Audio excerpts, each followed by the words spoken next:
Okay.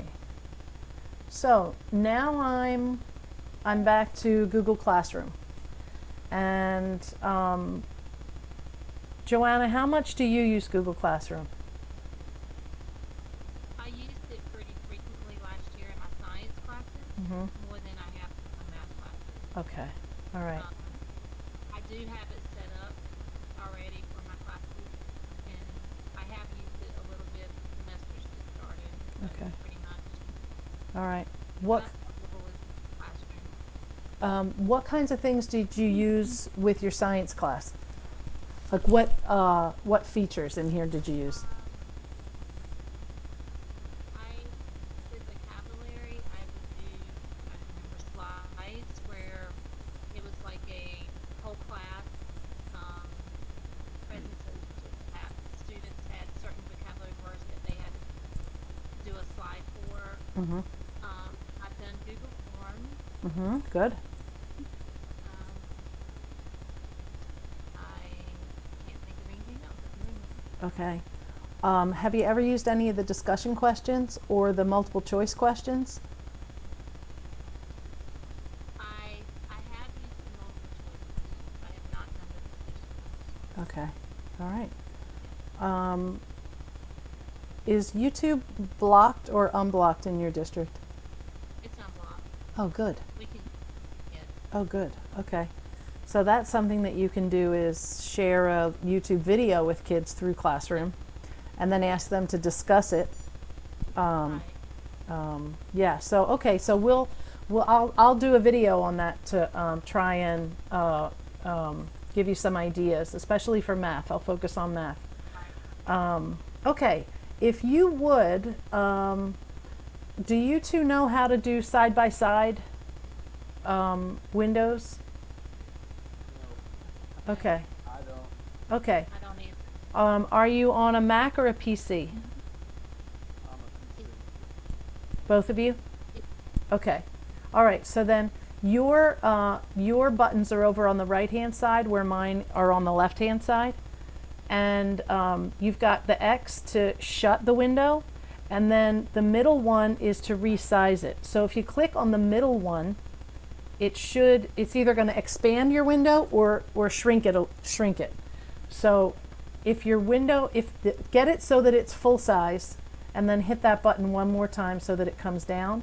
And at that point, you'll be able to resize left and right. Now, what I want you to see is, I'm going to drag this off. If you want to have, what I tell people to do is, drag your window so that it's half of your screen, and then you're going to click on the tab and just drag it off, and now you can look at them side by side. Does that make sense?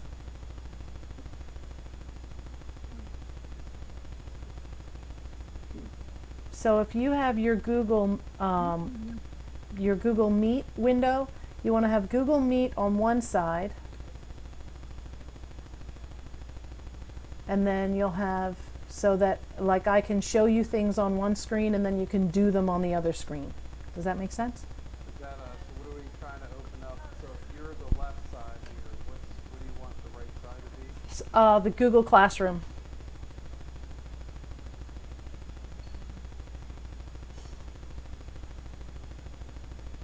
I don't know how to do If that. it's banded. Yeah. When you click on the tab and drag it off. Oh, because Oh, it, there I go. I got it. don't bring it too close to the top or it blows the whole thing up. Yeah. I just left click, held it down on the tab, and dragged it. Okay. Now I have two. Okay. Joanna, how about you? Yeah, I'm working on it. My computer is very slow. My internet Okay. is slow tonight. All right. If So you I can't get pull up. well, if you want to, can you just click back and forth then on the tabs? Can you get Google Classroom? Okay. All right, then that's fine. Yeah. That works. Yeah, because see, I'm still waiting for 5 minutes to pull up. Okay. All right. I'm going to drag this back over. And then I'm going to drag this back in. Okay. All right, so if we go into Google Classroom and we click on the classwork button, then all of these things were set to come in at a certain time. So I don't know if you're aware, but you can schedule things to come out, because you know how there's always that one kid who they get the notice that something was posted and then they do it and you're like, we were going to do that today. What, you know. So you can actually schedule them, right? And so I want to show you. Are you both familiar with that, with how to do that? Or do you want me to show you? Okay. All right, so can you see this right-hand side where I have the Create button? Yeah. Okay. When you hit the Create button, I'm just going to say I'm going to do an assignment. Down here, where it says Assign, if you click on the side arrow, oh, I have to type something in first. Okay. Down here with the drop-down arrow, you've got Schedule and you've got Save Draft. So I know people who hit Save Draft, and then when they get to it in class, they come and they post it, but they've already set everything up. And then there are other people who schedule it so that it doesn't come out until right before that period starts, and then they know it's going to be there waiting for them. And when you do that, if you hit Save Draft, then it just sits up in the top of your window. See, you can see it right here where it says Draft. The kids can't see this, but you can. Let's see if I can blow this up. Can you see that right there? Okay. All right. So underneath orientation, there are some, I want to click on, if you would, click on the warm-up.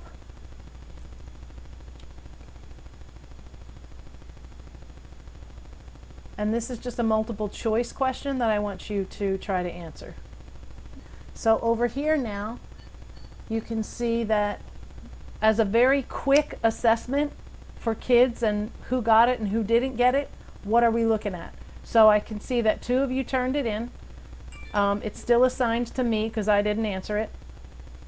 And the answer to this actually is learner profile, because this is how we get to know, what did I just do? This is how we get to know, it's the profile of the student, right? So all of these things that are listed here are helping us to build a picture.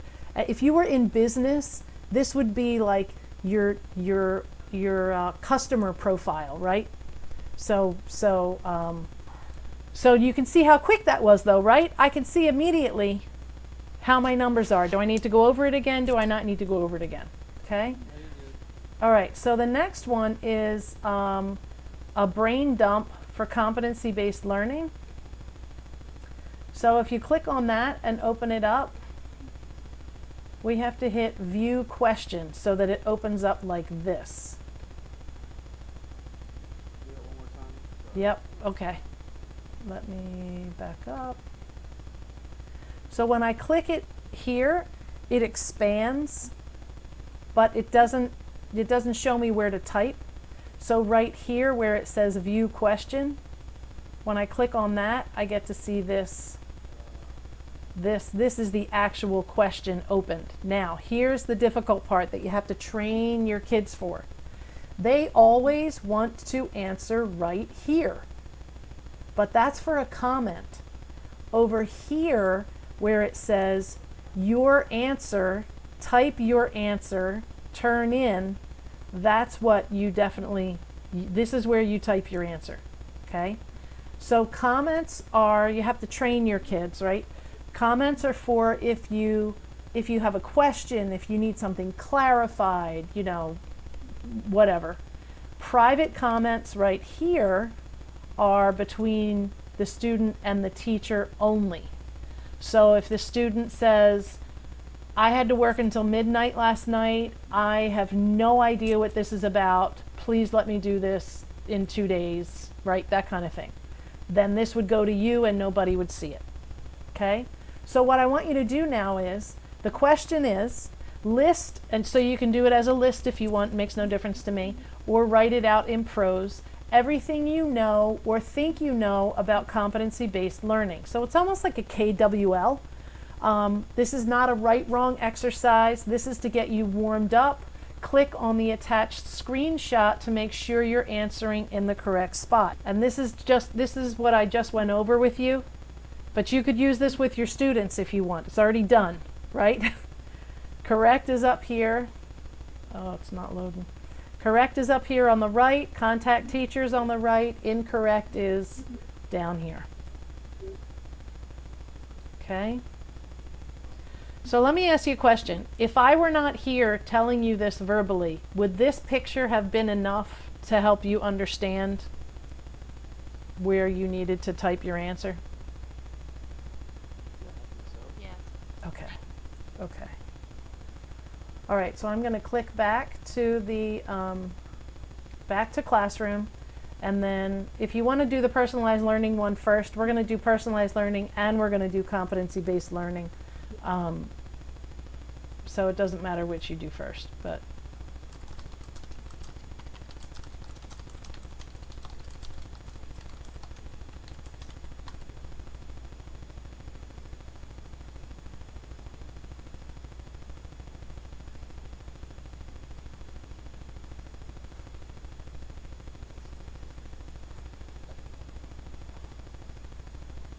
Guys, turn it in. sure. I don't really,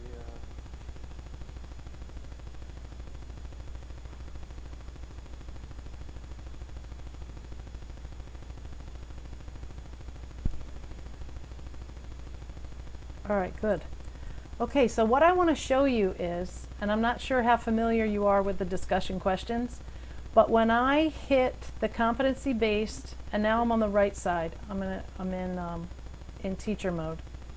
When I hit the, where is it? Brain dump, competency-based. Okay, when I hit the activity, now I can see the 3 people who turned it in, and you're lining up right here. So if you're in a class of 25, you can see down here on the left-hand side the 25 who have not turned it in.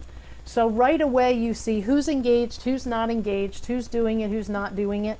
You can then read their answers right away as they're going through it. And in your head, you can be creating small groups that are then going to either meet with you or are going to move on to the next topic, right? And there was one more thing. Oh, I'm gonna shrink out of this. Over here on the student side, only after we turn it in can we see classmate answers. So when we click on that, now we can see everybody's answers.